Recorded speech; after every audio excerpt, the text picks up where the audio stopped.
A fateful morning in New York. Autumn in New York was like an oil painting. Central Park's trees adorned in golden hues, the streets filled with the aroma of freshly baked pastries and warm coffee. Charlotte Charlie Hayes was practically flying down the sidewalk, clutching her phone while muttering a never-ending to-do list in her head. She had a client meeting at 10 a.m., but first, coffee. Since stepping into the world of freelance editing, coffee had become her lifeline. Without it, she'd collapse in front of her laptop like a zombie straight out of a horror movie. So the moment the doors of the roasted beans swung open, she made a beeline for the counter and ordered a large latte. And then, bam! Charlie crashed into a wall. No, not a wall. A man. A very tall man in a very expensive gray suit who had just stepped away from the counter. And worst of all, her latte had spilled directly onto his designer suit. The air turned deathly silent. Charlie froze. The man in front of her was equally stunned, though his reaction was eerily calm. He simply looked down at the spreading coffee stain on his suit, then lifted his gaze slowly to meet hers. Charlie swallowed hard. His eyes were sharp, as if they could see straight into someone's soul. His face was perfectly sculpted, each feature carved to perfection. If she weren't in the middle of a disaster, she might have pinched herself to make sure she hadn't just stumbled into a Hollywood movie. But wait, had she just spilled coffee on a ridiculously wealthy, CEO-looking stranger? Charlie's brain went into emergency mode as she blurted out, "Oh my God, I'm so sorry. I didn't mean to. I was in a rush. I was thinking about work, and I didn't see you. Do you need me to pay for dry cleaning? Wait, no. I'd probably have to sell a kidney to afford it." The man just stared at her, saying nothing. After a few agonizing seconds of silence, he reached into his pocket and pulled out a spotless white handkerchief. Not to wipe his suit, but he handed it to her. Charlie blinked, her brain short-circuiting. "Why are you giving me this? Wipe your hands." His voice was deep and smooth, yet as cold as an Alaskan winter. Charlie gaped. Aren't you the one who actually needs it?" The man raised an eyebrow as if she had just asked a ridiculously obvious question. "I don't use other people's handkerchiefs." That made her pause. "Then, why are you giving it to me?" "Because I also don't like watching someone fumble around, unable to handle a situation properly." "What?" Charlie was speechless. She was the one who had ruined his suit, yet somehow he was acting like she was the one who needed help. "Do you even hear yourself?" she muttered, then instantly regretted it when his ice-cold gaze flicked back to her. Not wanting to escalate the situation into an expensive lawsuit, she quickly grabbed the handkerchief, wiped her shaking hands, and bolted out of the cafe. She had no idea that this bizarre encounter was only the beginning. 3 days later, when Charlie thought she had dodged a bullet, a different suit-wearing man appeared at her doorstep. He looked like he had just stepped out of a high-end legal drama, his expression composed, his glasses pristine. "Miss Hayes!" Charlie frowned. "Who is this guy?" "I am Richard Kensington, legal representative of Mr. Theodore Blackwood." Her jaw dropped. "Wait, who?" "Mr. Theodore Blackwood. Do you recall 3 days ago at the Roasted Bean?" "Hold on, he's not suing me, is he? I already apologized. I didn't mean to spill coffee on him." Richard remained utterly calm. "No, Mr. Blackwood has no intention of suing you. Quite the opposite. He has a proposal." Charlie's eyes narrowed. "What kind of proposal?" Richard handed her a thick document. "A 1-year marriage contract with Mr. Blackwood." Her brain short-circuited. What?" Richard adjusted his glasses smoothly. "Mr. Blackwood requires a wife in order to fulfill a clause in his late grandmother's will. If he does not marry within the year, Blackwood Industries will fall into the hands of his cousin." Charlie cut in. "Let me guess. Some reckless gambler or a supercar-obsessed playboy?" "Close. He has an unusual passion for investing all of his assets into parking lots." Charlie blinked. "Parking lots?" "Yes, he plans to build 100 parking lots across New York City." "Dear God, this world is insane." Richard continued, "Mr. Blackwood refuses to be trapped in a political marriage or be forced into an engagement with some wealthy heiress. So he chose you. No scandals, no ulterior motives, and what? Richard hesitated before saying, he claims that you have the ability to talk so much you could make a man choke on his drink. Charlie, Theo Blackwood, you are so dead. After an entire night of weighing the pros and cons, Charlie found herself listing the benefits of this ridiculous arrangement. $1 million, enough to pay off her debts, support her younger brother's education, and even buy a decent apartment. Full sponsorship for her brother, which was worth more to her than money. A once-in-a-lifetime story to tell. So the next morning she stood in front of Theo Blackwood once again, but this time she deliberately spilled coffee on his suit, on purpose. I accept. Theo blinked, looking down at his ruined suit, then back at her. For the first time his lips curved into the slightest smirk, and just like that, a marriage contract between an icy billionaire and a woman who could talk people into choking officially began. Hello, Soul Stories family. I hope you're all doing well. May God bless you with love, joy, and peace. I pray your days shine bright, your burdens ease, and your dreams come true. How did our last story touch you? Share your thoughts in the comments. I truly value them. You're more than subscribers, you're family. Your presence means the world to me. Don't forget to subscribe to our channel to become part of the Soul Stories family. If anyone ever believed that weddings were sacred moments, where the bride and groom gazed into each other's eyes under the soft glow of candlelight, they had clearly never witnessed the wedding of Theodore Blackwood and Charlotte Hayes. No dazzling diamond ring, no emotional vows, no romantic violin playing in an elegant ballroom. Instead, they got married in a legal office, with a bored clerk chewing gum while typing sluggishly on a keyboard. Charlie tilted her head, feeling as if she were signing a loan contract rather than getting married. The man before her, her husband in legal terms, sat rigidly in his black suit, exuding a sharp yet emotionless aura that was as frustrating as it was intimidating. He signed the marriage certificate as though he were finalizing a business transaction. No hesitation, no sentiment. Does being your wife come with a VIP membership at any fancy restaurants? She blurted out, breaking the tension. Theo frowned slightly, but before he could respond, Richard Kensington, his ever-composed lawyer, smoothly interjected, in fact, Miss Hayes, you will have unlimited access to all restaurants owned by the Blackwood Group. Charlie's eyes lit up, her inner self screaming, at least there's one real benefit in this marriage. She quickly signed, while Theo watched her with a confused expression. Had she just gotten more excited about free meals than about marrying him? Something inside him stirred, an odd feeling he couldn't quite place, but in the end, he simply adjusted his cufflinks, reminding himself that this was just a contract, nothing more. Even so, he couldn't shake the strange sense of unease settling in his chest. The luxury car glided through the cobblestone streets of New York, carrying a woman still in shock from marrying a billionaire. Charlie leaned back in the seat, staring out the window, processing everything that had happened in the past few hours. Meanwhile, Theo sat at a safe distance, maintaining his usual calm demeanor. But if someone looked closely, they would notice his fingers lightly clenching his suit fabric, as if he were trying to suppress an unfamiliar feeling. When the car finally stopped before an enormous mansion, Charlie's jaw dropped. Don't tell me this is your house? Theo, still focused on his phone, responded flatly, where else? Charlie could hardly believe it. The mansion was so massive, she was sure she could get lost inside. As soon as she stepped into the grand entrance, a wave of cold emptiness washed over her. Not from the temperature, but from the atmosphere. Everything was perfect, but also soulless. You actually live here alone? Theo nodded, not thinking much of the question. Charlie frowned slightly, a strange pang of discomfort settling in her heart. Living alone in this castle-like mansion, with no family, no friends visiting.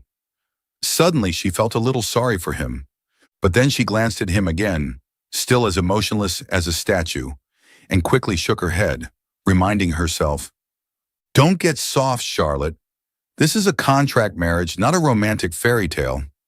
Even so, she secretly gave nicknames to different rooms in the mansion, to make it feel less intimidating. Living room. The cold cave, because it was ridiculously spacious but eerily empty. Theo's office, the Museum of Silence, because she could already tell no one dared to make noise there. Kitchen in the untouchable sanctuary, because she just discovered that Theo didn't cook. When she casually asked, "Do you ever cook for yourself?" Theo replied, completely unashamed, "Why would I cook when I have a chef?" Charlie folded her arms, smirking. "Wow, you're literally the textbook definition of a cold billionaire in every drama series." Theo shrugged, not denying it. But one thing he couldn't understand was why, when he was around this woman, he always felt like he was being teased. Newlywed struggles, when two worlds collide. Living together quickly turned into a never-ending battle. The war of noise. Theo loved silence. Charlie loved EDM. Loud EDM. One morning, Theo was in an important online meeting with his board of directors when suddenly from the next room, "Turn down for what?" Boom! The entire meeting room froze. The CFO choked on his coffee, and the company lawyer mysteriously lost connection. Theo stood up abruptly, storming into Charlie's room, his expression dark as a thunderstorm. "Off!" Charlie, still typing on her laptop, simply shrugged. "No can do. I'm in my creative zone." 1 second later, Theo unplugged her speaker. "Charlie." Charlie gasped, glaring at him, while Theo calmly walked away, leaving behind a furious editor whose beloved EDM playlist had just been stolen. The midnight meal battle. Theo ate dinner at precisely 7 p.m. Charlie? She ate whenever she felt like it, even at 2 a.m. One night, Theo walked into the kitchen and found Charlie casually eating pancakes dipped in hot sauce. "What are you even eating at this hour?" Charlie raised an eyebrow, dipping another piece into the sauce. "Because it tastes amazing." Theo shuddered, suddenly convinced that some things in this world were beyond comprehension. Despite their constant clashes, Theo gradually noticed something changing. His once cold and lifeless mansion no longer felt as empty. And more importantly, he himself was changing in ways he never expected. Theo Blackwood prided himself on his self-control. He could negotiate billion-dollar deals without batting an eye. He could silence a room full of shareholders with just one sentence. But there was one thing he couldn't control: Charlie Hayes. That small, stubborn, infuriatingly optimistic woman had completely turned his world upside down. Ever since she stepped into his mansion, everything had been chaos, but in a way that made it feel alive. In the mornings, she walked barefoot into the kitchen, her hair a mess, wearing his oversized hoodie without even realizing it. And every single time, his heart skipped a beat. At night, she curled up on the couch, watching action movies, shouting whenever the hero landed a perfect kick. And Theo found himself torn between being annoyed by the noise or watching her with an uncontrollable smile. The worst part, she had no idea.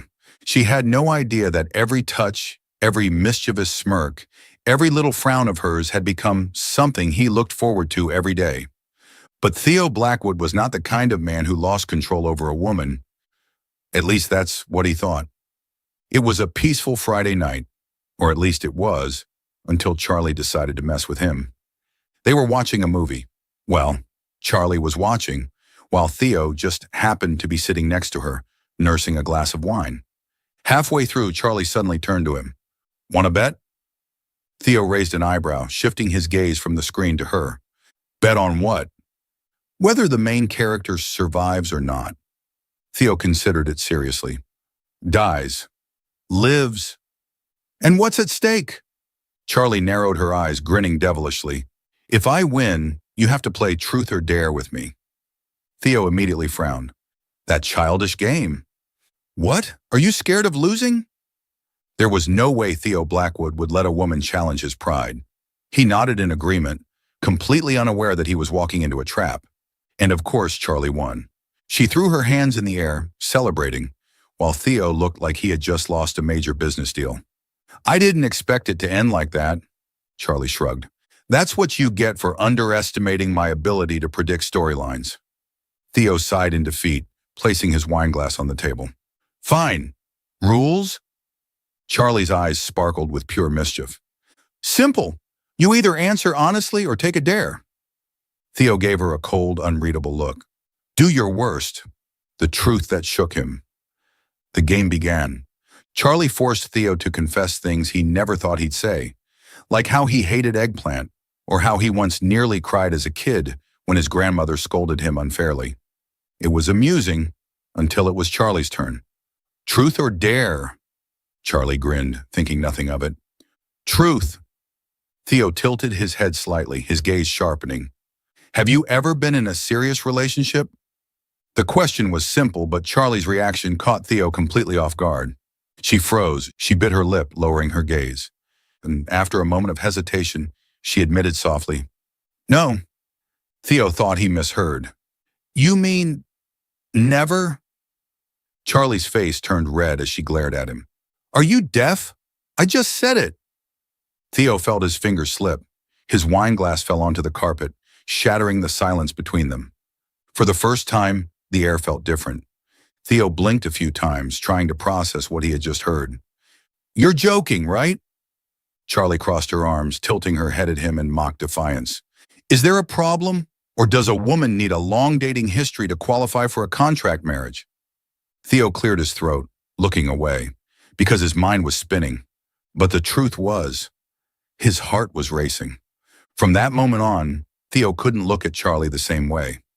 Every time she laughed freely, every time she curled up with a blanket, every time she yawned and stretched like she had no care in the world, he couldn't stop thinking about that one fact. She had never seriously dated anyone. That meant her smiles, her glances, her little reactions. They were all new, untouched, genuine. That meant she wasn't like the other women he had been with. That meant every moment with her had never belonged to anyone else before. That meant he wanted to be the first. He wanted to be the only one. And it was driving him insane. One morning while Charlie was making coffee, she hummed a song softly, completely unaware of the effect she had on him. Theo stood nearby, watching her from behind. A ridiculous thought entered his mind. What if she belonged to someone else? What if one day some other guy walked into her life, someone who made her laugh like that, someone who got to wake up next to her every morning? Theo clenched his coffee cup, an unfamiliar feeling twisting in his chest. For the first time, he realized something terrifying. He was jealous, and not of a real person, but of a man who didn't even exist yet. The thought of Charlie being with someone else made something in him snap. He didn't want to lose her. He didn't want to wake up one day and watch her walk away. He didn't want her to smile at another man the way she smiled at him. He wanted her to be his. The only question was, did she feel the same way? And if she did, what the hell was he supposed to do about it? New York, a winter night colder than usual. Theo Blackwood never thought he could lose control. His entire life had been meticulously planned, every move calculated, every schedule precise down to the minute. And yet tonight, he was sitting beside a woman's bed, holding her hand tightly, unwilling to let go. That woman was Charlotte Hayes, his contract wife, and the person who had shattered every rule he had ever set for himself. The fever and the panic of a man who doesn't know how to love. It had started that afternoon. When Theo returned home, the eerie silence of the mansion unsettled him. Normally, Charlie would be blasting EDM, running around with a bag of snacks in her hands. But today, nothing. Frowning, he took off his coat and hurried upstairs. The moment he opened her bedroom door, he froze. Charlie was curled up under the covers, her face flushed red from a fever, her breathing shallow. He had never seen her this quiet before. This was a woman who was always full of energy, always chattering nonstop, always annoying him to no end. And yet now she looked small, fragile, and for some reason that terrified him. Theo rushed to her side, placing a hand on her forehead. The burning heat made his chest tighten. "Charlie!" His voice was hoarse with worry. Her eyelids fluttered open slightly, her gaze hazy as she looked at him. "Oh, you're home," she whispered, attempting a weak smile. That smile made something twist painfully inside him. For the first time in his life, Theo Blackwood had no idea what to do. He called the doctor immediately. 30 minutes later, after checking her over, the doctor reassured him that it was just a regular fever. But even with that assurance, Theo couldn't relax. He canceled a $1 billion meeting for the next day, ignoring his assistant's frantic protests over the phone. I have something more important to do. And that something was Charlie. In the dimly lit bedroom, the soft glow of the bedside lamp cast long shadows against the walls. Outside, New York City remained alive, neon lights flickering, traffic moving in an endless flow. But inside this room, the world felt quieter, warmer. Charlie, now propped up slightly on the bed, still looked pale, but much better than before. Theo sat beside her, arms crossed, his gaze distant. For once, they weren't bickering. They weren't teasing each other. There was only silence, the kind that wasn't awkward, but filled with unspoken thoughts. Charlie turned her head slightly, her voice hoarse from the fever. You don't have to sit here and babysit me, you know. You look like you haven't slept in days. Theo didn't immediately respond. He simply stared at his hands, hands that were always busy with contracts, numbers, decisions that could shift the market in a second. Tonight, he had nothing in his hands, just her. I'm not used to skipping work, he admitted quietly. But tonight, I feel like if I leave, I'll be missing something far more important. Charlie raised an eyebrow despite her fatigue. Oh, you mean me? Theo exhaled a small, amused laugh, shaking his head. You never miss an opportunity to tease me, do you? Charlie smirked, but her expression softened. Tell me something real, Theo. Who are you? Really? Theo was silent for a long moment, as if the question was too difficult to answer. How long had it been since someone asked? How long had he been keeping everyone at arm's length, including his own feelings? I'm the only son of the Blackwood family, he finally said, his voice low, steady. Since I was a child, I was told that I would inherit the family empire. There was never a choice, no room for mistakes, no chance to say no.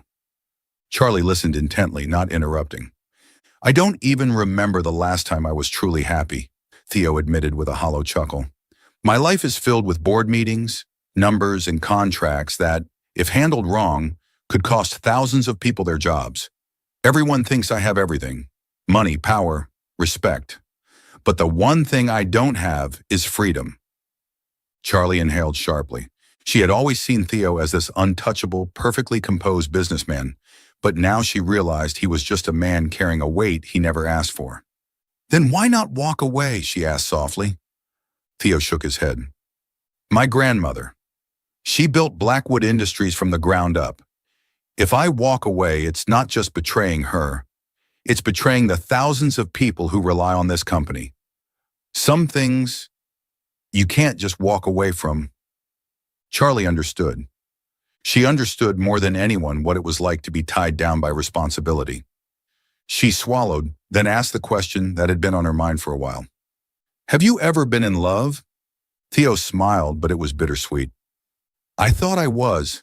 She was my childhood friend, the only person who didn't see me as just Theo Blackwood, the billionaire. But in the end, she fell in love with someone else. Charlie's heart ached slightly, but she hid it behind a teasing tone. Wow, so you're saying I'm your first wife and your first real relationship? What a lucky man you are. Theo chuckled, shaking his head. But then he turned to her, his blue eyes unusually soft. And you? What's your story? Charlie hesitated for a second before sighing. I grew up in a home that had nothing but love. But then my world fell apart when my parents died in a car accident when I was 15. Theo's jaw tightened. He hadn't known that. From then on, I became everything. Sister, mother, provider. I worked multiple jobs, barely slept, and still had to keep my grades up. It was hell, but I didn't hate it. She smiled softly, though there was pain behind it. If anything, it made me realize how much I valued life. I learned to laugh even when things were awful, because if I didn't, who would? Theo stared at her. Before, he had always thought Charlie was just carefree, someone who made everything into a joke. But now he realized she wasn't carefree. She was resilient. She didn't laugh because life was easy. She laughed because she had survived things that should have broken her. And suddenly he admired her even more. So that's why you're always smiling? He asked. Charlie nodded. If I don't smile, I'll cry. and I don't have time for that. Theo had never met anyone like her, a woman who could turn pain into strength, who could take loss and turn it into motivation. And for the first time in his life, Theo Blackwood wanted to protect someone, not because of obligation, not because of a contract, but because he wanted to. They sat in silence, their hearts speaking louder than words. And in that moment, Theo knew Charlie wasn't just his contract wife anymore. She was the woman who had changed everything. When Charlie woke up, everything had changed. The sunlight had already spilled into the room by the time Charlie opened her eyes.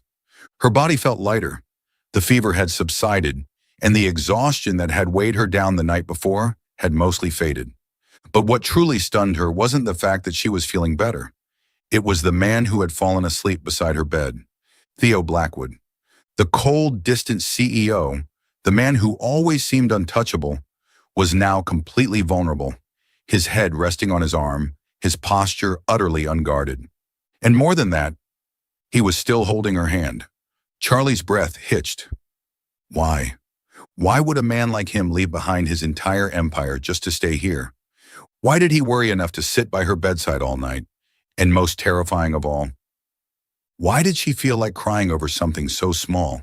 She tightened her fingers around his hand just slightly. Theo stirred, shifting a little, but didn't wake up. And as she sat there staring at him, watching him sleep, Charlie realized something with absolute certainty. This marriage contract no longer had control over her heart, and deep down she hoped it no longer had control over his either. Time was moving too fast. Charlie never imagined that 1 year could pass in the blink of an eye.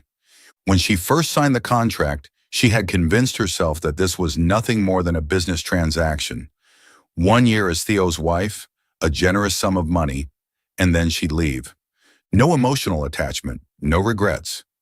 But now, less than a month remained. And instead of relief, all she felt was dread. She didn't want to leave, because she had fallen in love with Theo Blackwood. She loved the way he looked at her when she laughed, the quiet way he listened when she rambled about her favorite books, the deep furrow of his brow when he had stayed up all night taking care of her when she was sick. She loved the way his fingers would accidentally brush against hers when they sat next to each other. But what about Theo? Did he love her too?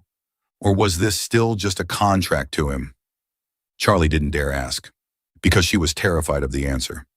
A man who can control everything, except his own feelings. Theo Blackwood had built his entire career on control. He could sign a billion-dollar deal without hesitation, make cutthroat business decisions that would alter the financial landscape in an instant. But when it came to Charlie, he was utterly clueless. He wanted to keep her. God, he wanted to keep her. He wanted to tell her she wasn't just part of a contract, that she had become everything. But he didn't dare say the words because for the first time in his life, Theo Blackwood was afraid. Afraid of what he might lose if he confessed and she didn't feel the same.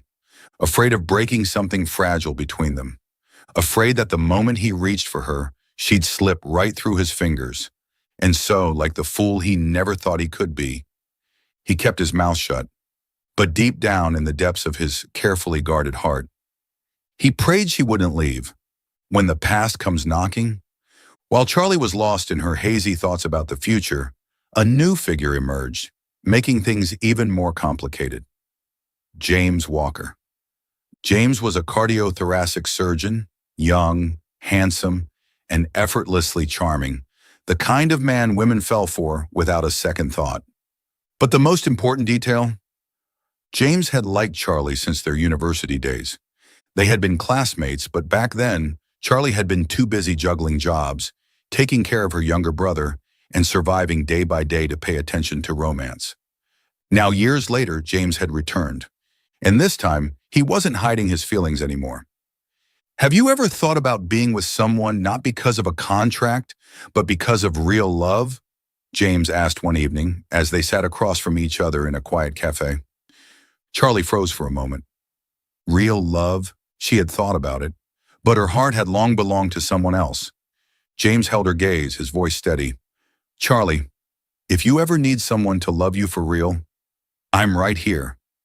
She let out a soft laugh, but inside she was conflicted. James was a good man, a really good man. He would be a perfect choice if only her foolish heart wasn't set on a man who refused to say how he truly felt. But how much longer could she wait for Theo? That night, Theo came home late after another exhausting day of meetings and reports. What he didn't expect was to walk into his own living room and find James Walker sitting comfortably on his couch. Across from him, Charlie was holding a bouquet of vibrant red roses. Theo stopped dead in his tracks. For the past year, he had never seen Charlie receive flowers from anyone else. The only bouquets she ever got were the ones he sent her, whether out of obligation to his grandmother or some unspoken instinct he refused to acknowledge. But now another man had given her flowers. And worst of all, she was smiling at him, the same radiant, teasing, warm smile that she usually reserved for Theo. A sharp, unfamiliar pain twisted in his chest. Before he realized it, his grip on his whiskey glass had tightened. "Oh, look who's home, my husband." Charlie turned to him, her tone playful, but there was a flicker of something else in her gaze, something that told Theo she was watching his reaction. James stood up, offering his hand in greeting. "Nice to meet you. I'm James Walker, an old friend of Charlie's." Theo stared at him. The handshake was polite, friendly, even respectful. But Theo didn't want to shake his hand. Because this man had walked into his house, sat on his couch, brought flowers for his wife. What kind of old friend did things like that? But Theo Blackwood wasn't the kind of man to let his emotions spill out easily. He kept his face unreadable, shaking James's hand with the bare minimum of politeness, but saying nothing. Charlie watched them, her lips curling slightly as if she found something amusing. "What's wrong?" She tilted her head, her tone laced with teasing. "It's not like I'm yours forever." Theo felt like he had been punched. Right. The contract was ending. She wasn't going to be his wife anymore. This would all come to an end. He wouldn't see her every morning, wouldn't hear her nagging him about skipping meals, wouldn't find her dancing in the kitchen while blasting music at 7 a.m. She would leave, and someone like James would get to be with her. Theo couldn't stand the thought. Charlie noticed his silence. She knew what he was thinking, but she wasn't sure if he would ever have the courage to say it out loud. The tension in the room was suffocating. Before either of them could break it, James checked his watch and smiled. "I don't want to intrude on your evening," he said, smoothly standing up. "I'm sure we'll be seeing each other again." He turned to Charlie, his voice softer now. "Think about what I said, okay?" And then he was gone, leaving behind an eerie silence. Charlie sat back down, casually inspecting the bouquet. "Beautiful, right?" He still remembers, "I love red roses." Theo stared at her, his emotions boiling over in a way he wasn't used to. He wanted to rip those flowers out of her hands. He wanted to tell her she didn't need them. He wanted to tell her she didn't need anyone else. But instead, his voice came out colder than he intended. "Do you like him?" Charlie paused. She set the bouquet down, meeting his eyes head on. "Are you asking as my husband?" Theo opened his mouth, but nothing came out. As her husband? As a man whose contract was about to expire? Or as a man who loved her but was too afraid to admit it? He didn't know, but he knew one thing for certain. He couldn't let her go. Not now, not ever. The entire day, Theo felt like thousands of ants were crawling inside his chest, an unbearable restlessness that made it impossible to focus on anything. Everything around him felt meaningless. Even the high-stakes meeting with an important business partner had turned into a blur of white noise. Because there was only one thought dominating his mind, Charlie was out having dinner with James.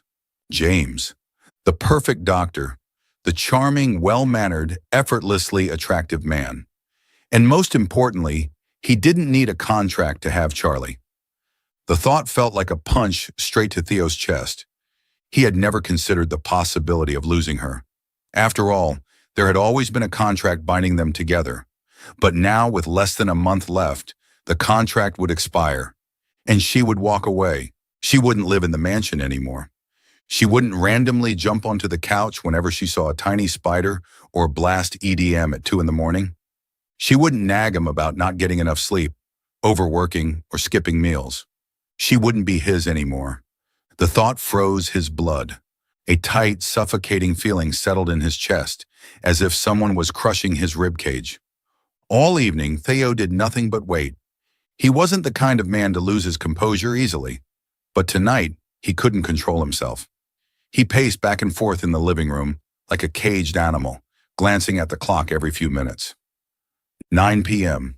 They must have finished ordering by now. Was James making her laugh? Did her eyes sparkle the way they always did whenever she teased Theo? Jealousy burned through him. He had never thought of himself as a jealous man. But with every passing second that Charlie wasn't here, he wanted to storm into that restaurant, pull her away, and shout to the world that she was his. Not James's, not anyone else's. 10 p.m. Damn it. Theo tightened his grip around his whiskey glass, but his hands were shaking so much that a few drops spilled onto his fingers. He slammed the glass onto the table, nearly shattering it. Where was she? Did she even know that he was going insane waiting for her? Did she realize that he loved her so much that the thought of her with someone else was unbearable? Then finally the front door opened. Theo spun around instantly. Charlie walked in, still wearing the deep blue dress she had chosen before leaving. Her hair was slightly tousled, and her cheeks were flushed, probably from wine, and she was smiling. Smiling. Something exploded inside Theo. Before she could even say a word, he strode across the room, grabbed her wrist, and pulled her toward him. "What's wrong with you?" Charlie blinked at him in surprise, but before she could finish her sentence, his lips crashed into hers. Theo kissed her fiercely, desperately, possessively. There was no more hesitation, no more restraint. This kiss was a claim, a declaration. Charlie froze for a few seconds, completely caught off guard. But then she felt it. Everything Theo was trying to tell her through this kiss. The longing, the fear of losing her, the love he had been suppressing for too long. When Theo finally pulled away, his breath was ragged, his deep blue eyes locked onto hers. "I don't care about the contract," he rasped, his voice hoarse and raw with emotion. "I don't care about any of the terms.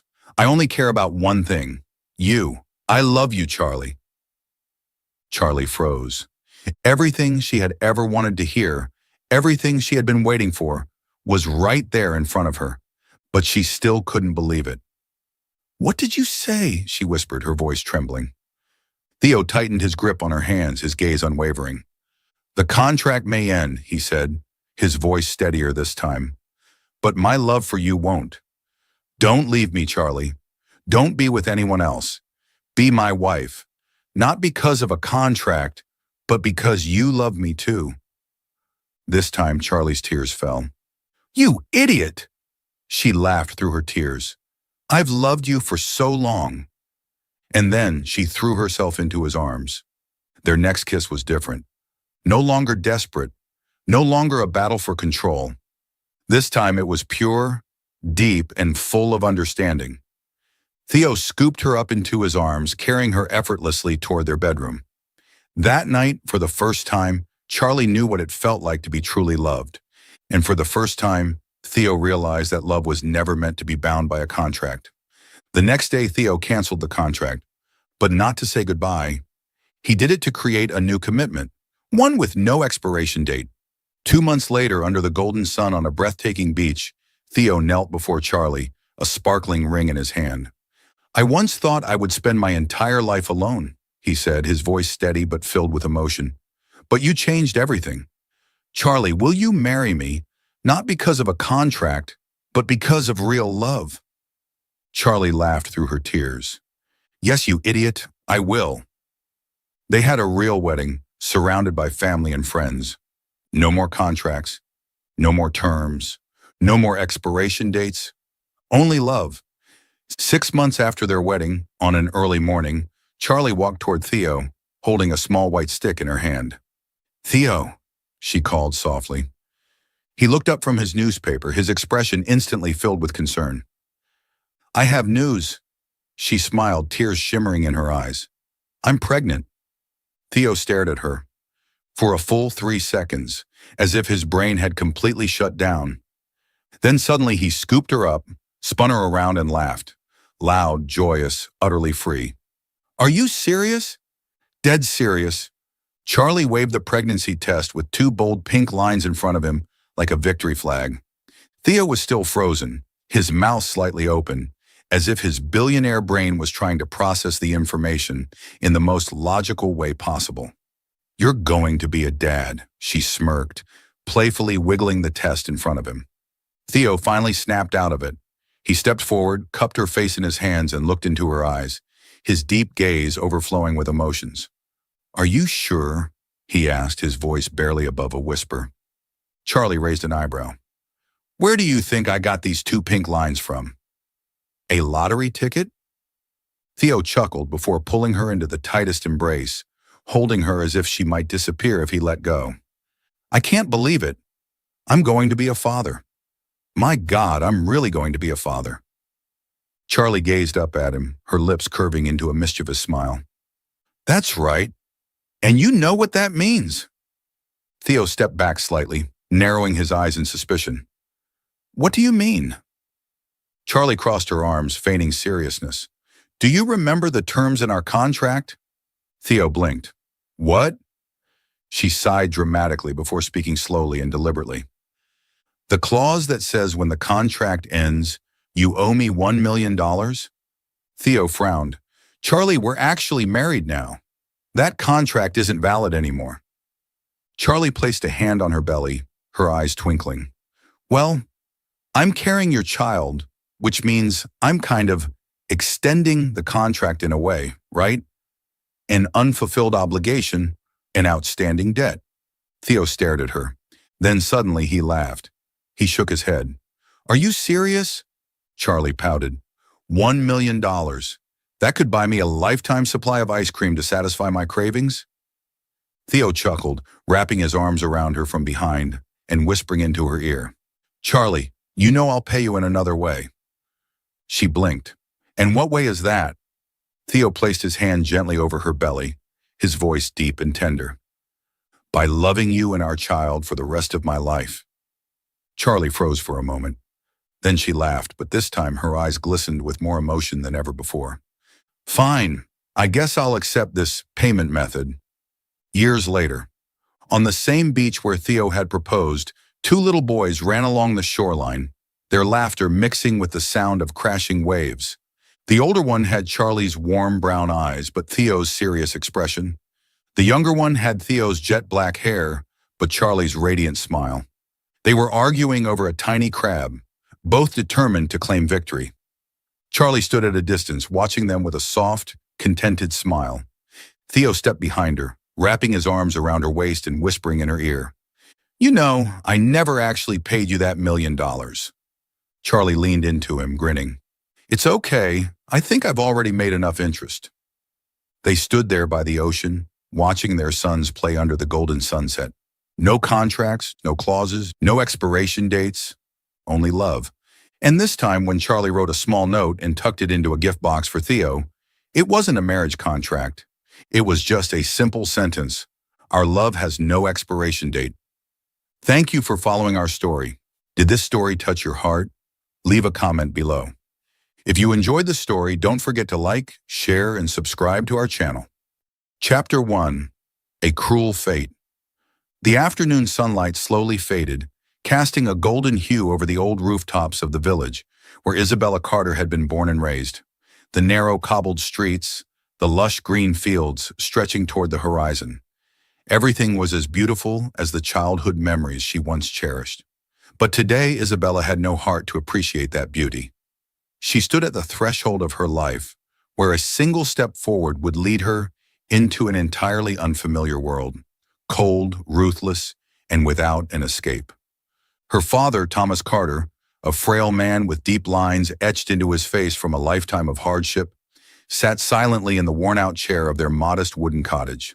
The small room was filled with the scent of damp wood and dying embers, a familiar smell, yet one that now only made Isabella feel suffocated. "Why must I do this?" Her voice trembled, and her clear blue eyes shone with desperation. "Father, is there no other way?" Thomas sighed heavily, his gaze weighed down as he looked at his daughter. "Isabella, you know we have no other choice." Isabella clenched her hands into fists, her nails digging into her palms, but she felt no physical pain. All she could feel was betrayal, a crushing sense of despair at being sold like a mere commodity by her own father in exchange for the family's survival. "Who is Damien Lancaster?" She let out a bitter laugh. "Do you know what people say about him, father? They whisper his name with fear. He is a monster." "Because I have no other choice, my child," Thomas interrupted, his voice hoarse. "My debt is more than just money, Isabella. If I don't repay it, we will lose everything. This house, what little we have left of your mother. And your little brother?" His voice broke. Isabella's chest tightened at the mention of her younger brother. Henry was only 8 years old, a boy with bright eyes and a warm smile, still too innocent to understand the cruelty of the world. Did she have a choice? The answer was painfully clear. No. Selling herself to a man who knew no love, a ruthless figure whom even the wealthy feared. That was the price she had to pay to protect her family. From the top floor of Lancaster and Company, Damien Lancaster stood by the window, gazing down at the vast city of London with an icy stare. The towering skyscrapers, the dazzling city lights in the night, everything lay beneath his feet. He was neither a dreamer nor a man born into wealth. He had been an unwanted child, a boy who crawled out of the darkness, clawing his way up the ladder of power through blood and ruthless decisions. And now he was about to own a woman, not for love, for his own reasons. Did she agree? Damien's voice was deep and sharp as steel. "Mr. Carter didn't give her a choice," his personal assistant Vincent replied. "She will arrive tomorrow night." A smirk curved Damien's lips, but it never reached his cold, calculating eyes. Good. He never needed a wife. But Isabella Carter was not just a bargaining chip. She was the perfect pawn in his game. A marriage not born from love, but from power, profit, and a past she knew nothing about. The sky wept on the night Isabella left her village. The carriage rattled along the dirt road, carrying her away from the home she had always known, away from her mother's memory, away from the rare moments of peace she once had. Her cloak was drenched, her long brown hair clinging to her trembling shoulders. She felt as if she were being led to her execution, her soul sold off alongside her body. When the massive iron gates of the Lancaster estate swung open, Isabella couldn't hide her astonishment. The grand castle loomed before her, its towering spires piercing the stormy sky, bathed in golden light from within. It wasn't a home, it was a kingdom of cold, merciless power, without warmth, without love. A servant escorted her inside. Each step she took echoed against the marble floors, the sound resonating through the vast halls like a solemn bell tolling her fate. She was led to a large set of doors. The servant bowed and then left. She stood there holding her breath. The doors creaked open, and she saw him. He stood in front of the grand fireplace, the flickering flames casting long shadows on the polished marble floor. A tall man, clad in an impeccable black suit. His presence was commanding, his every movement exuding authority. His gray eyes met hers. There was no warmth, no kindness, no mercy. Then he spoke, his voice a deep, slow blade slicing through the silence. "I don't care what you think. From this moment on, you belong to me." A shiver ran down Isabella's spine. Stepping into Damien Lancaster's world, she had no idea that she wasn't just sacrificing her freedom. She was about to lose her heart. Hello, Soul Stories family. I hope you're all doing well. May God bless you with love, joy, and peace.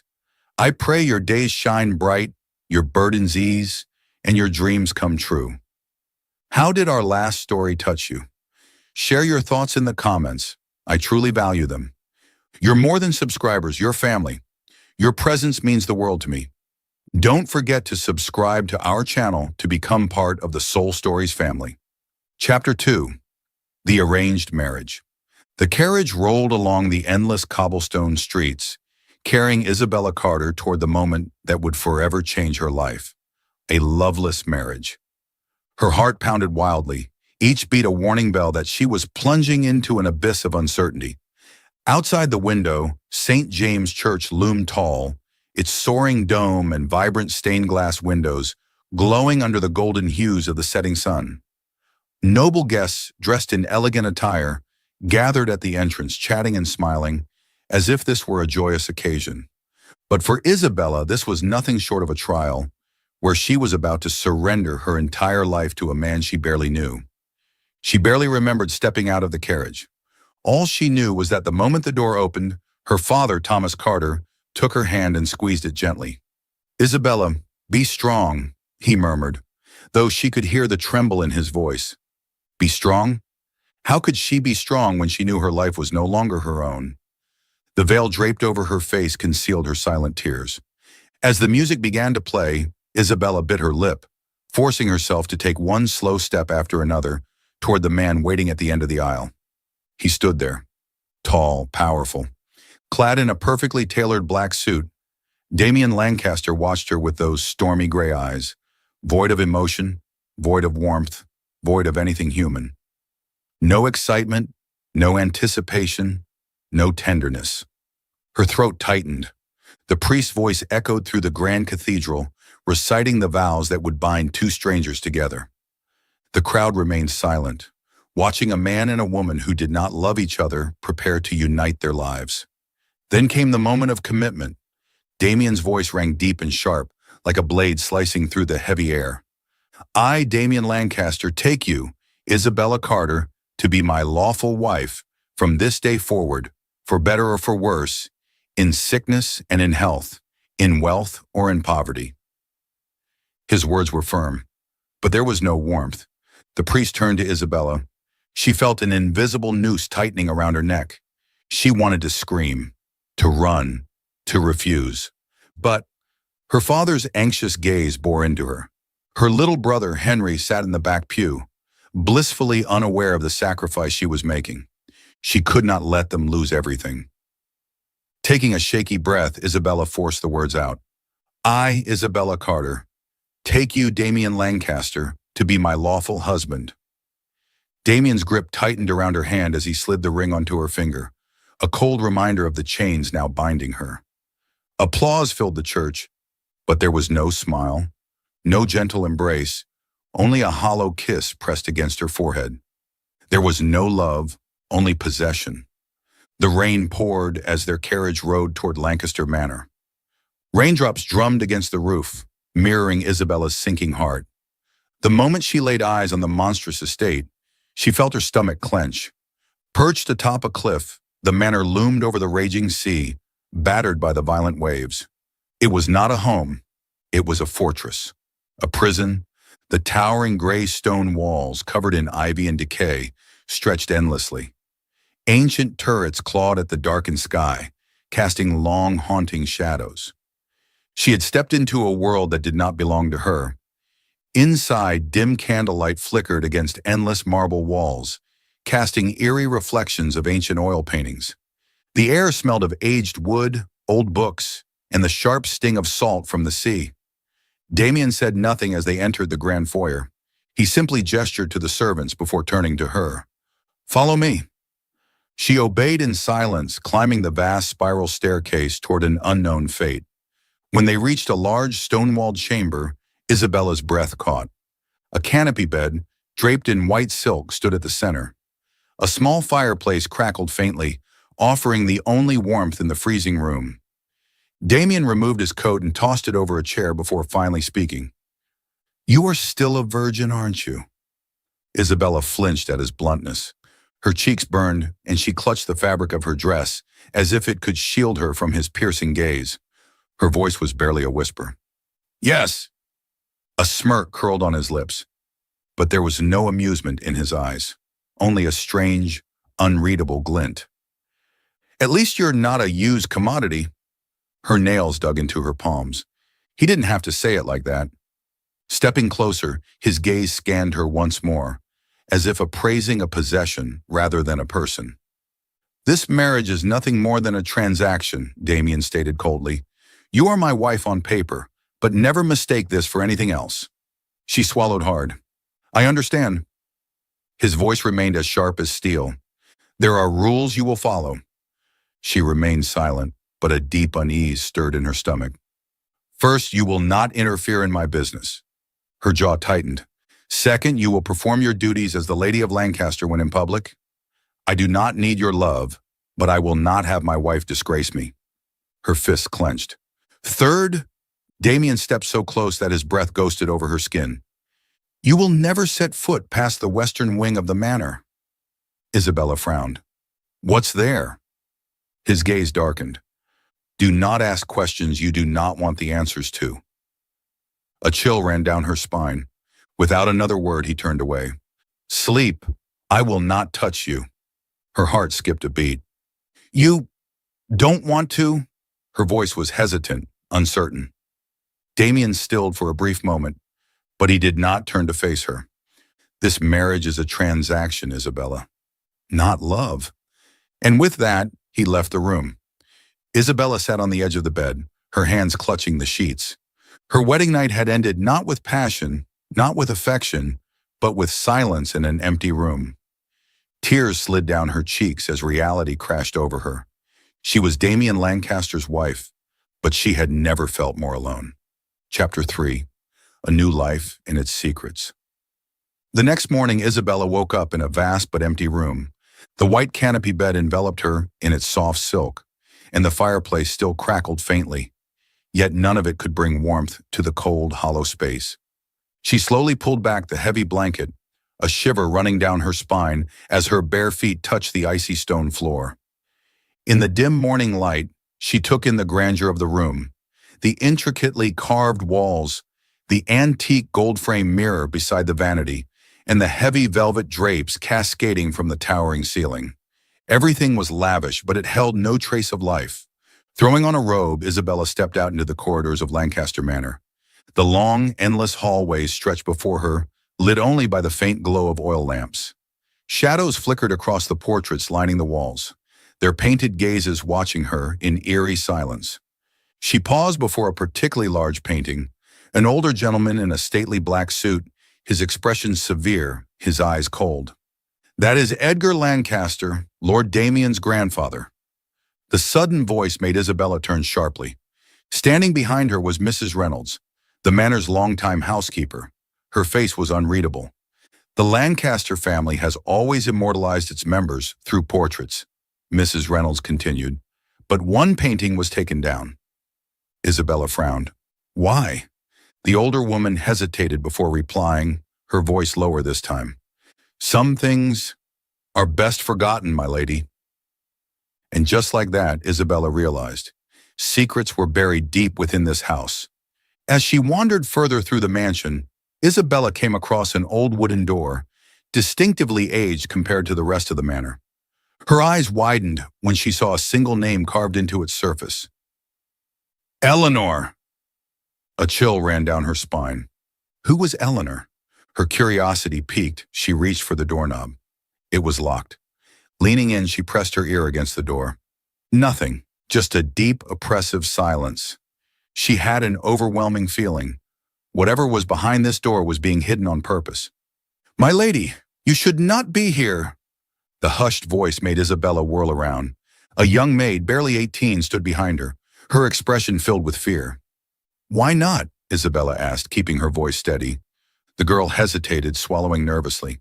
I can't say. Then who is Eleanor? Isabella pressed further. The maid shook her head quickly, stepping backward as if afraid someone might overhear. No one is allowed to speak that name, my lady. Before Isabella could respond, the girl turned and hurried away, as if fleeing from something or someone. Isabella stood there, heart pounding. Who was Eleanor? And why did the very mention of her name strike fear into the people of this house? Later that afternoon, while exploring the kitchen, Isabella overheard two maids speaking in hushed voices. Do you think Lady Eleanor would have been happy if she were still alive? Shh, do you want to lose your job? But I don't understand. Why does Lord Damien never speak of her? And why does he still stand outside her room every night? Isabella froze. Damien still visited that room. Before she could hear more, Mrs. Reynolds entered, and the conversation immediately ceased. Isabella knew one thing. She would not let this go. That night, sleep eluded Isabella. The thought of the locked room, of Eleanor's name carved into the door, of Damien standing before it every night. It consumed her. She couldn't resist the pull any longer. Slipping out of bed, she silently stepped into the darkened corridor. The air was cold. The house was silent, save for the occasional creak of wood beneath her feet. As she neared the forbidden door, her breath hitched. Damien was already there. He stood in front of the door, his broad shoulders tense, his head slightly bowed. He wore a white linen shirt, the sleeves rolled up, revealing the strong lines of his forearms. The dim candlelight flickered, casting shadows across his sharp features. For the first time, Isabella saw something different in him. This was not the ruthless businessman, the cold husband, the man who always held himself in control. This was a man haunted by something far beyond her understanding. Damien lifted his hand, fingers brushing the wooden surface, his gaze distant, lost in a memory. Isabella barely dared to breathe. For a brief moment, he looked so human, so broken. Then suddenly, he sensed her presence. His entire demeanor shifted. The mask was back. "What are you doing here?" His voice was sharp, his expression instantly unreadable. "I couldn't sleep," Isabella admitted, though her gaze remained locked on the door behind him. "Who is Eleanor?" The air turned ice cold. Damien stiffened. A darkness flashed through his stormy gray eyes. "Do not speak that name in front of me." His voice was dangerously low. "But why?" Isabella pressed, stepping closer. "Who was she? Why do you—" "Isabella!" His voice cut through the silence like a whip. She flinched. He had never spoken her name like that before. Not just a warning, a plea. His fists clenched, his jaw tightened. "I told you," he said, voice rough. "Some things are best left untouched. This is one of them." And just like that, he turned and walked away, leaving her standing alone in the darkened hallway. A cold draft ghosted over Isabella's skin. She looked back at the locked door, at the name engraved into the wood. She still didn't know who Eleanor was. But one thing was clear. Damien Lancaster's walls were not as impenetrable as they seemed, and Isabella was the only one close enough to break them. Chapter 4. The First Clue. A fine mist of rain clung to the towering windows of Lancaster Manor, leaving a damp sheen over the thick glass. Beyond the silence of the vast estate, only the howling wind seeping through the crevices and the soft crackle of dwindling candle flames could be heard. Isabella could not sleep. The name Eleanor echoed relentlessly in her mind, entwined with the haunting image of Damien standing before that door the night before. His eyes had not been cold, not indifferent, as they always were. What she had seen there was something deeper, something broken, something undeniable. Damien was hiding something, and Isabella was going to uncover the truth. She slipped out of bed, her bare feet making no sound against the cold marble floor as she wandered through the endless corridors of the manor. The looming portraits of Lancaster ancestors watched her as she passed, but this time she felt no fear. Her destination was clear.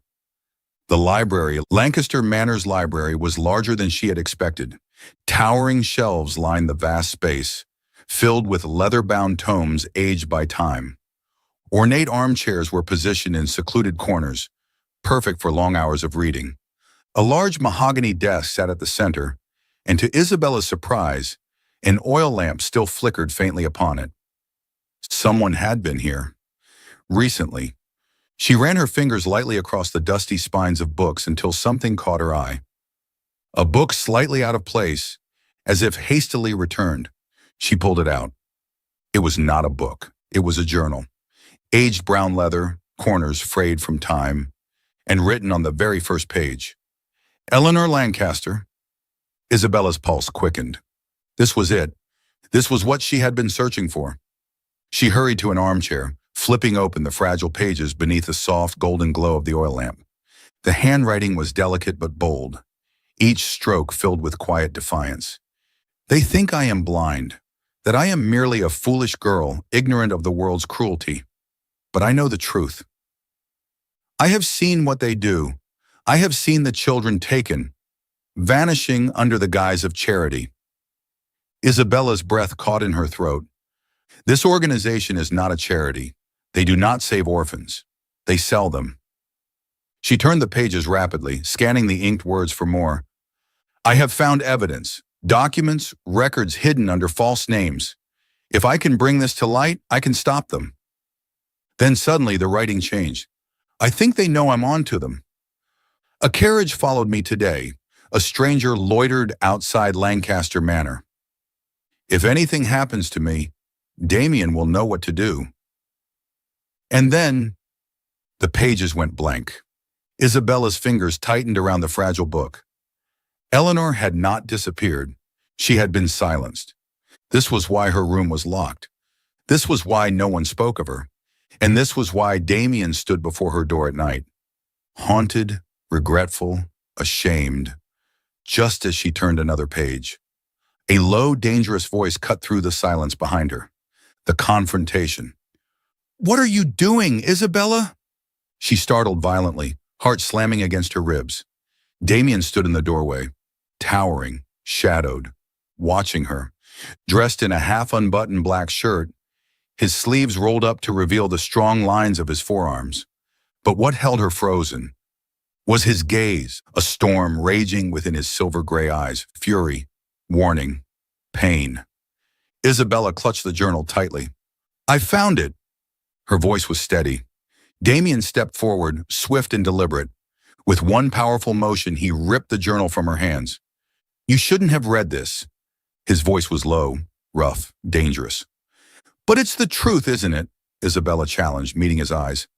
Eleanor didn't disappear. She was killed. His jaw clenched. A muscle ticked at his temple. Drop this, Isabella. Damien, I just want to... I said drop it.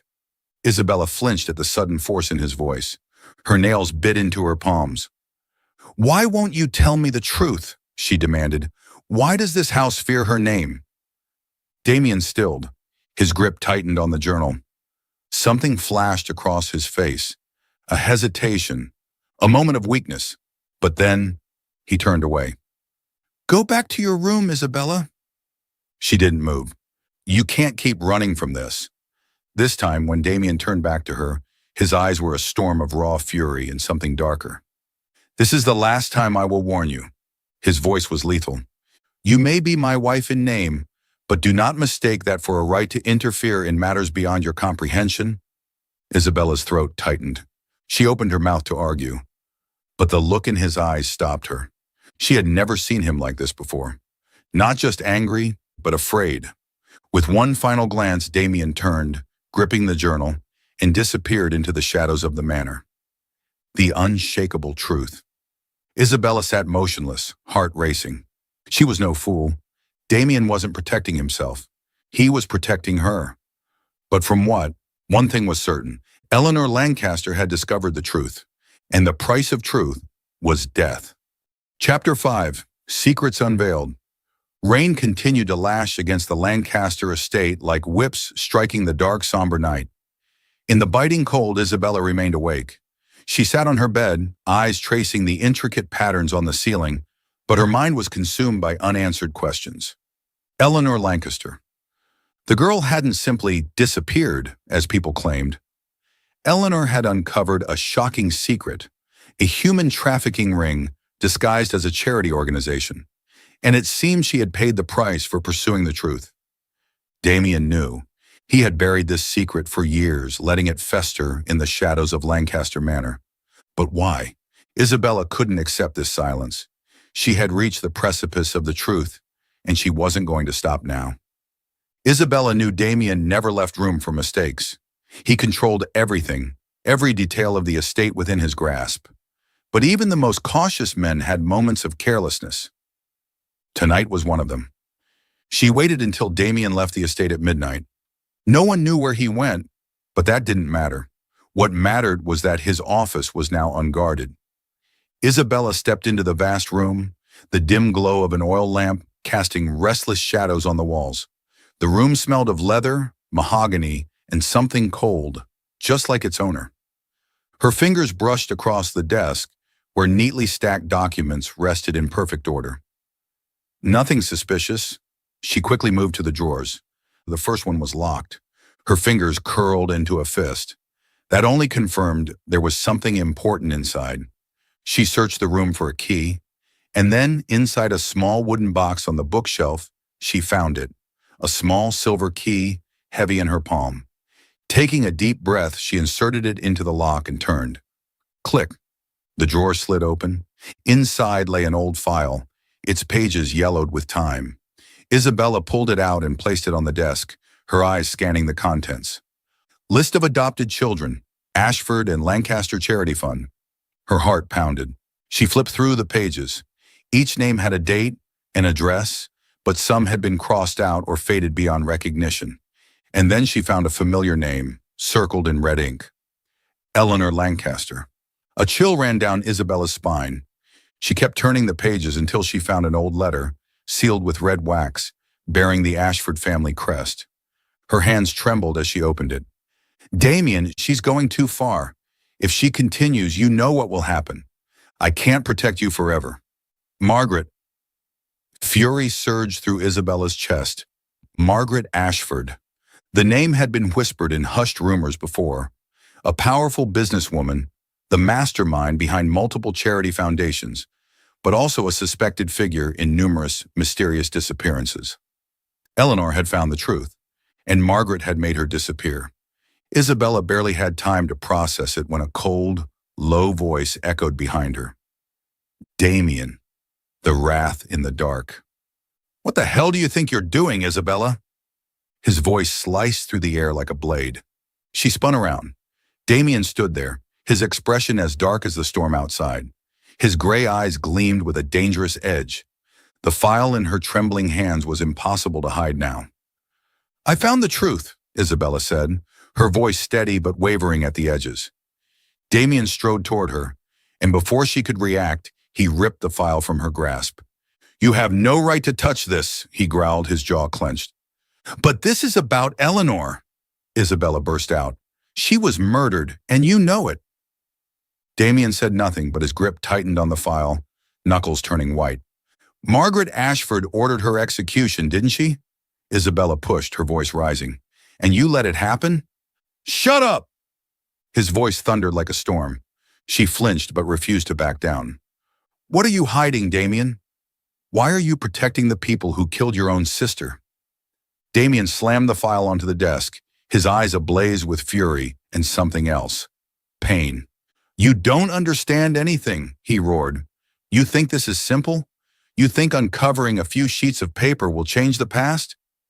Isabella looked at him, her eyes glistening with unshed tears but unwavering. No, I don't. But I know one thing. Eleanor fought for the truth, and you're denying it. Damien fell silent. His chest heaved, his gray eyes clouded with something distant. I tried to protect her, he rasped, but I failed. Isabella's heart clenched. Damien! He turned away, his fists tightening at his sides. You can't change what happened, he murmured, and you can't save Eleanor. But I can help you find the ones who did this to her. Isabella's voice was resolute. Damien turned back to her. For a fleeting moment, she saw something flicker in his gaze. Hope. She had reached the deepest part of him, the part that still loved Eleanor, the part that had never forgiven himself. And now she would help him right the past, no matter the cost. Chapter 6. Love Awakens. Rain pounded against the Lancaster estate, striking the earth like a relentless whip. Thunder rumbled across the pitch-black sky. Inside the cold, desolate manor, Isabella sat motionless on her bed, her mind swirling with endless thoughts. She knew she had delved too deep into Eleanor's secrets, and now Margaret Ashford had begun to suspect her. I'm in danger. But what unsettled her more than Margaret's threats was Damien. For the first time, she saw him falter. For the first time, he placed her safety above everything else. Why was he protecting her? Out of duty? To maintain the facade of their arranged marriage? Or was there something deeper forming between them? She didn't have an answer yet, but she knew one thing for certain. He wasn't the heartless monster she had once believed him to be. The next morning, Isabella was summoned to the sitting room. The moment she stepped in, she sensed the suffocating tension in the air, thick enough to cut with a knife. Margaret Ashford sat on the velvet chair, legs crossed, her black dress hugging her tall, slender frame in pristine elegance. Her icy blue eyes pierced through Isabella, as if dissecting her very thoughts. "Good morning, Isabella." Margaret smiled, but there was no warmth in it. Isabella felt Damien standing right behind her. His breathing was steady, but she could sense the restrained tension in his body. "Good morning, Lady Ashford," Isabella replied, her voice remarkably composed. Margaret tilted her head, assessing her. "Have you grown accustomed to life here?" "It's not unbearable," Isabella answered, keeping her expression neutral. Margaret's lips curled into a faint smirk, but it disappeared just as quickly. "I hear that you are quite curious." Damien's grip on her shoulder tightened, a silent warning. But Isabella didn't back down. "Isn't curiosity part of human nature?" she countered, meeting Margaret's gaze without flinching. Margaret raised an eyebrow, then slowly stood up. She stepped closer, her expensive perfume thick in the air. "But sometimes, too much curiosity can be dangerous," Margaret murmured, just loud enough for Isabella to hear. A chill ran down Isabella's spine. Margaret knew. She didn't have to spell it out. Her meaning was clear. If Isabella continued digging into Eleanor's past, there would be consequences. "Then I suppose I'll be more careful," Isabella responded, a sharp smile forming on her lips. For the first time, Margaret seemed momentarily surprised, but then she let out a soft chuckle and turned to Damien. "Keep a tight leash on your wife, Damien," Margaret said, her voice laced with meaning, "or else she might disappear, just like Eleanor." And with that, she strode out of the room, leaving behind a silence that felt heavier than steel. That night, Isabella couldn't sleep. Margaret's warning echoed in her mind like a haunting curse. Near midnight, she decided to step out, hoping a walk through the dimly lit corridors would clear her head. But as she moved through the long hallway, a prickling sensation crept up her spine. She wasn't alone. Instinct stopped her in her tracks. Her heart pounded in her chest. The air felt frozen. And then, a rough hand clamped over her mouth, yanking her into the shadows. Panic surged through her. She struggled, but the man was too strong. He pinned her against the cold stone wall, his ragged breath hot against her ear. "Easy now, Lady Lancaster," the man murmured, his voice dripping with menace. "Don't fight. It'll hurt more if you do." Isabella tried to scream, but her voice was muffled. His grip tightened around her arm. She was being attacked. She thrashed violently, kicking at his legs, but he only chuckled. But before he could do anything else, bang! A deafening sound rang out, and her assailant was thrown backward. Before Isabella could even process what was happening, she saw him. Damien. His face was like stone, his gray eyes ablaze with pure, unfiltered rage. Without a word, he lunged at the attacker, landing a brutal punch that cracked through the silence like a gunshot. The man howled in pain, but Damien didn't stop. He grabbed him by the collar and drove another fist into his face. Blood splattered across the floor. Isabella gasped, her breath ragged as she watched the scene unfold in stunned silence. Damien Lancaster, the man she had once thought to be cold and indifferent, was now a beast unleashed, defending what was his. He hauled the man up, his voice a deadly growl. "If you ever touch her again, I will kill you myself." The attacker stumbled away, vanishing into the darkness. Damien turned to her, his chest heaving, his stormy eyes still burning with fury. "Are you hurt?" She shook her head, though her body was still trembling. He reached out, brushing his fingers lightly against her cheek. "You got here in time," Isabella whispered, her eyes reflecting the fire in his. And then, as if something beyond their control had taken over, Damien closed the distance between them, his lips crashing onto hers in a kiss filled with raw intensity. Isabella froze for a heartbeat, but only for a heartbeat. He kissed her as if this was something he had been holding back for far too long. A desperate, searing kiss. Not out of duty, not because of their arranged marriage, but because he wanted her. She could feel the tremor in his breath, the restrained storm beneath his skin.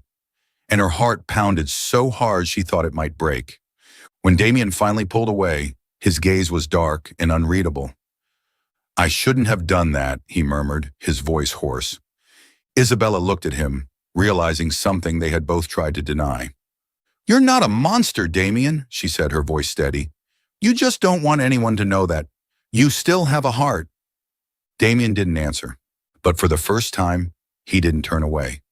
For the first time, he let her see him for who he truly was. Chapter 7. The Truth Behind Eleanor's Death. The midnight rain continued to pour over Lancaster Manor, drumming against the thick glass windows with a hollow rhythm. Inside the vast estate, a single candle flickered in the library, casting faint, wavering shadows across Isabella's face, one alight with unwavering determination. She had just found something that could change everything. A tape recording. Not fragmented diary entries, not whispered rumors. This was evidence. Eleanor Lancaster had left behind her own voice, accusing the one responsible for her disappearance. And the only name spoken in her dying confession was Margaret Ashford. Isabella discovered the tape inside an old wooden box, hidden deep within a desk drawer in the library. When she lifted the lid, she almost couldn't believe her eyes. An aged cassette tape, its label scrawled in uneven handwriting. "If I disappear, listen to this tape." Her hands trembled as she placed the tape into an old player. A soft static filled the room. Then Eleanor's voice emerged, faint but resolute. "If someone is listening to this, it means I'm no longer here." Isabella's heart clenched. Margaret Ashford is not who she pretends to be. She is not a philanthropist. She is the mastermind behind a massive human trafficking ring, operating under the guise of orphan adoption charities. She doesn't save lives, she sells them. And I have proof. Isabella's grip tightened. "I've been tracking her for months. I found the names of the missing children. I have financial records proving that Margaret and her associates were paid by the buyers. I have everything needed to expose them. But I also know I'm being watched." Eleanor's voice wavered for a moment, then steadied. "Tonight I'm leaving. I can't stay here any longer. If I make it out alive, I'll take this evidence to the authorities. If I don't—" She hesitated, and for a fleeting second, Isabella could hear her rapid breathing. "Damien, if you ever hear this tape, continue what I started. Don't let her walk free. Don't let more children suffer." Then silence, nothing more. Just the echo of a voice lost to time. Isabella bit down on her lip, rage and sorrow twisting in her chest.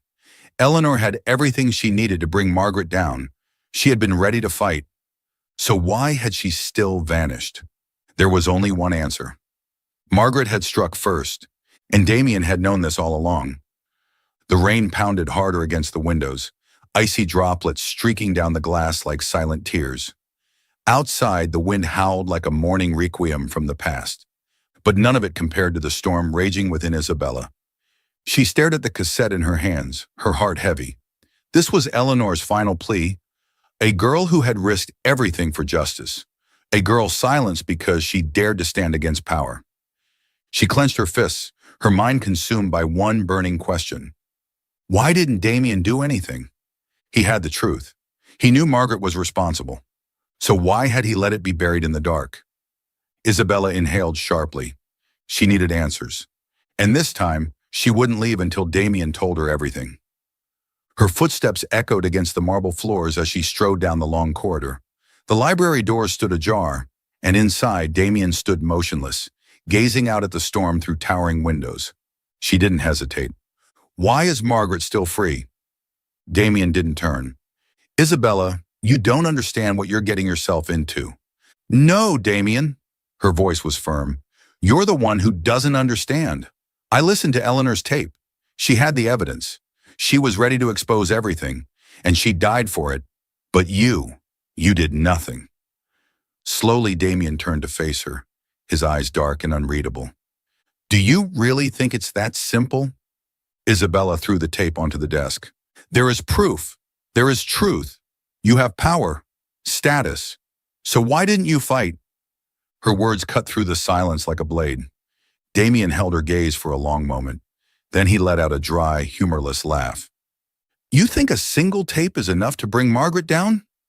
His voice was laced with bitterness. Isabella narrowed her eyes. Are you afraid?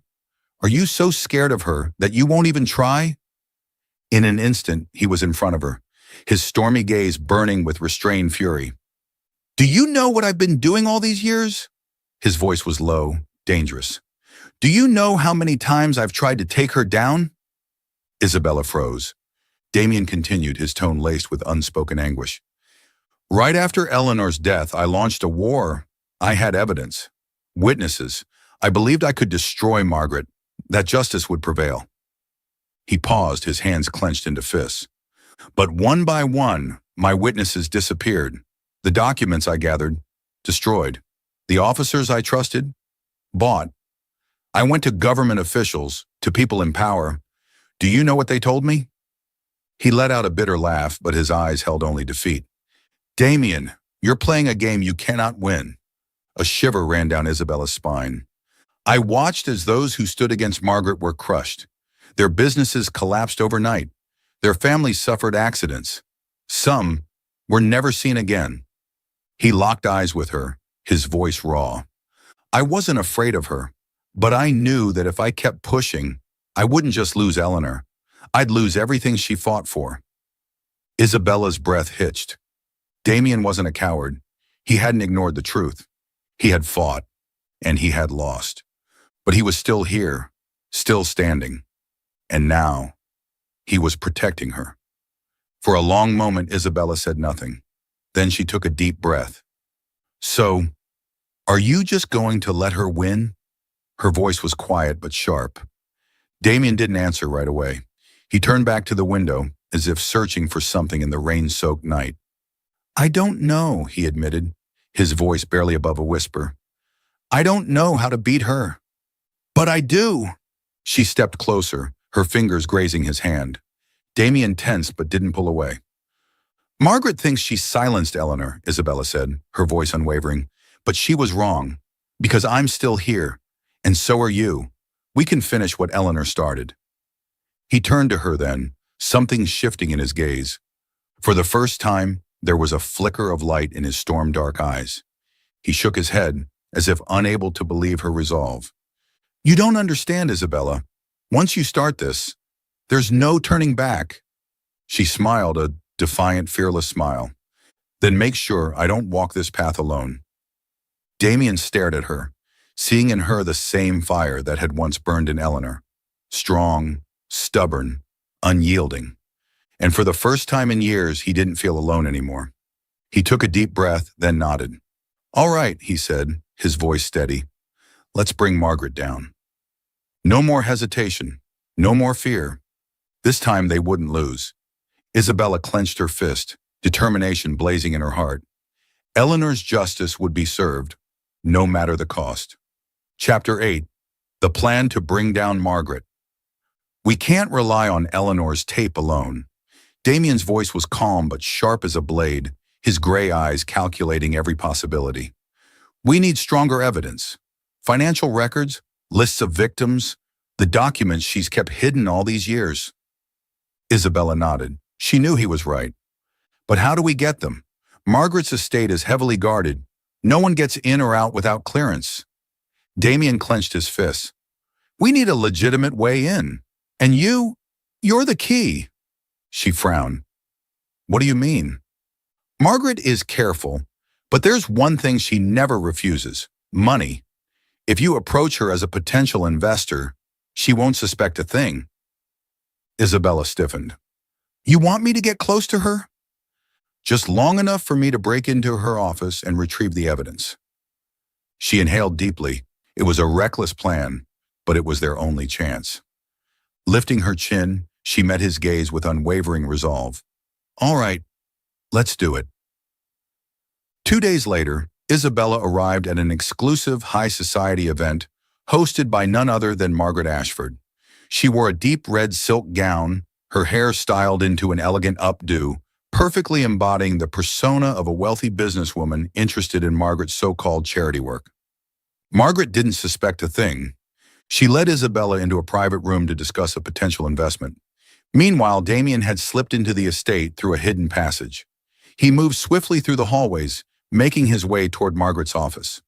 With practiced precision, he searched through her drawers, his sharp eyes scanning document after document until he found it. A thick file containing details of illegal transactions, names of children sold off, and the staggering sums of money funneled into Margaret's personal accounts. Got you, you evil bitch, Damien muttered, stuffing the documents into his coat. But just as he turned to leave, a scream shattered the silence. Damien bolted out of the office, his pulse hammering. He reached Margaret's private room just as the heavy doors slammed shut. Inside, Isabella was on her knees, her wrists bound with zip ties. Two guards stood over her. Margaret loomed above her, her icy blue eyes glinting with triumph. "I had my suspicions about you from the start, Isabella." Her voice was smooth but razor sharp. "Did you really think I wouldn't notice? I've been watching you and Damien for weeks." Isabella clenched her jaw. "So what?" she spat. "You can kill me, but the truth will still come out." Margaret let out a chilling laugh. "Oh, I don't need to kill you. I just need you as leverage." She turned to her guards. "Take her." The ultimatum. By the time Damien reached the driveway, all he saw was the tail lights of a black car speeding away, Isabella inside. His phone buzzed. He answered. Margaret's voice was calm, deliberate. "Damien, if you want to see your wife alive, you will drop this now." He gripped the phone tightly. "If you hurt her, I swear." "Oh, and what will you do?" she mocked. "Call the police? You think the police aren't already in my pocket?" Damien's body burned with fury. "What do you want?" he growled. Margaret's voice turned cold. "Everything you have, your silence. Walk away from this. Let me continue my work, and I will return Isabella to you. If not—" She let the silence stretch. "She dies." Chapter 9. The Final Gamble. Damien risks everything. The night wind howled through the streets of London, carrying a chill that seeped into the bones. But for Damien Lancaster, the cold outside was nothing compared to the storm raging within him. He stood before Margaret Ashford's grand estate, his gray eyes locked on the massive doors as they slowly creaked open. He had made his choice. He had nothing left. No company, no fortune, no power. He had given it all to the devil, just to save one person, Isabella. Damien stepped inside, not in haste, not in fear. Tonight he would either save her or die here. Margaret sat elegantly in the lavish drawing room, one leg crossed over the other, her sharp eyes scanning Damien as he entered. "So, you actually came," she mused, her lips curling into an amused smile. "Damien Lancaster, giving up everything for a woman. Who would have thought?" Damien didn't respond. Instead, he placed a thick folder onto the table between them. "The entire Lancaster Corporation is now yours. My personal accounts have been transferred into your investment fund. As of now, everything belongs to you." Margaret glanced at the documents and gestured toward a bodyguard. Within seconds, he confirmed the transaction. "The funds have been successfully transferred." Margaret arched an eyebrow, crossing her arms. "Well, I must admit I didn't expect this. Damien Lancaster, the man who never bowed to anyone, has finally surrendered. What a historic day." Damien remained unmoved. "Now, release Isabella."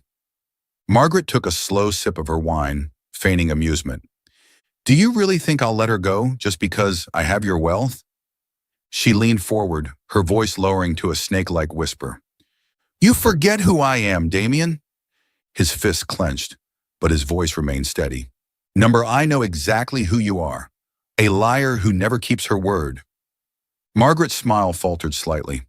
Slowly, Damien pulled out another file from inside his coat. Margaret's expression hardened for the first time that night. "Checkmate." Damien placed the second folder on the table and pushed it toward her. "You didn't just get my money. You're also getting a very special gift." Margaret flipped open the folder and froze. Her breath hitched. Photographs, transaction records, victim lists, bribed officials. Every piece of evidence Eleanor had gathered before she was murdered, combined with the documents Damien had stolen from her office. Every crime Margaret Ashford had committed, recorded in black and white. Her hands clenched around the papers, her face darkening. "Where did you get this?" she asked, her voice dangerously low. Damien smirked. "I broke into your office the other night." Margaret's jaw tightened. "You think you can blackmail me with these scraps of paper?" Damien shrugged casually. "You could burn them, destroy them. But unfortunately," he reached into his pocket and pulled out a small USB drive. Every single document has already been sent to MI5. Margaret went rigid. The fall of Margaret Ashford. The doors of the estate burst open. Sirens blared outside. Helicopters roared overhead. Margaret whipped around, but it was already too late. A suited government agent stepped forward, his voice firm and authoritative. Margaret Ashford, you are under arrest for human trafficking, money laundering, and murder. She staggered back, turning to Damien with pure fury. What have you done? He stood tall, his face a mask of cold finality. What should have been done a long time ago. Margaret screamed, thrashing as officers seized her. No! You can't do this! The handcuffs clicked into place. Damien no longer cared about her shrieks. He had only one thing left to do. Rescuing Isabella. He raced down to the basement. Isabella! She lifted her head, her wrists still bound to the chair. Damien! He swiftly cut through her restraints and pulled her into his arms. She trembled but managed a weak smile. You gave up everything for me? Damien let out a quiet chuckle, shaking his head. No. He lifted her chin, his gray eyes locking onto hers. I lost nothing. I found the one thing that matters most. Her breath hitched. And what is that? He whispered. You. The next morning, the world exploded with news of Margaret Ashford's arrest. Her empire crumbled overnight. The justice Eleanor had died for had finally been served. Damien had lost every material possession, but it didn't matter. He had kept the one thing that truly mattered, Isabella. As they stood outside Lancaster Manor, Isabella slipped her fingers through his. Where do we go now? She asked softly. Damien gazed at the horizon, where the first light of dawn painted the sky in gold and crimson. Anywhere, he said, as long as you're with me. And this time, as he kissed her, it was no longer a kiss of duty or bargains. It was a kiss of freedom. Chapter 10. A perfect ending. A gentle breeze rustled through the garden behind Lancaster Manor, carrying the golden glow of the setting sun across the blooming rose bushes. Damien and Isabella sat together on a stone bench, the fragrance of the flowers filling the air with a quiet serenity. Isabella leaned her head against his shoulder, savoring the peaceful moment. But there was one question that had always lingered in her mind, one she had never dared to ask. Damien, she murmured softly, why did you marry me? Damien closed his eyes, inhaling deeply. Do you really want to know? She nodded. He slowly took her hand in his grip firm yet gentle, as if afraid that if he let go, she might disappear. Back then, I didn't believe in love. To me, marriage was nothing more than an agreement, a transaction. Your father was drowning in debt to the Lancaster family, and he came to me, begging for a way out. Isabella swallowed, pain flickering through her chest at the memory of her father's betrayal. I could have refused, Damien continued, but then I saw you. He trailed off, his gaze distant, lost in memories. I don't know why, but for the first time in my life, I felt something different. You weren't like the women in my world, those who only cared about wealth and power. You had compassion, strength. You weren't afraid of me. You fought for what you believed in. I didn't want to admit it, but from the moment I met you, you made me waver. Isabella sat still, her heart pounding. So, that's why? Damien shook his head, and for the first time, she saw a tenderness in his eyes she had never noticed before. No, that's why I married you. But the reason I love you is something else entirely. Damien's fingers tightened around hers, his voice lower, filled with a quiet honesty. At first I thought you were a burden, just another ornament to my reputation. But over time I realized that it was you who pulled me from the darkness. He paused as if searching for the right words. I love you because you refused to bow to me, even when you could have surrendered to your fate. I love you because you cared for the orphan children, even when you yourself were abandoned by your own father. I love you because you risked everything to uncover the truth about Eleanor, knowing it could get you killed. Isabella could hear the steady rhythm of his heartbeat beneath her fingertips. And I knew I loved you when, for the first time, I saw you cry not for yourself, but for me. When I saw the pain in your eyes, I realized you weren't just a part of my life. You were my entire world. A tear slipped down Isabella's cheek.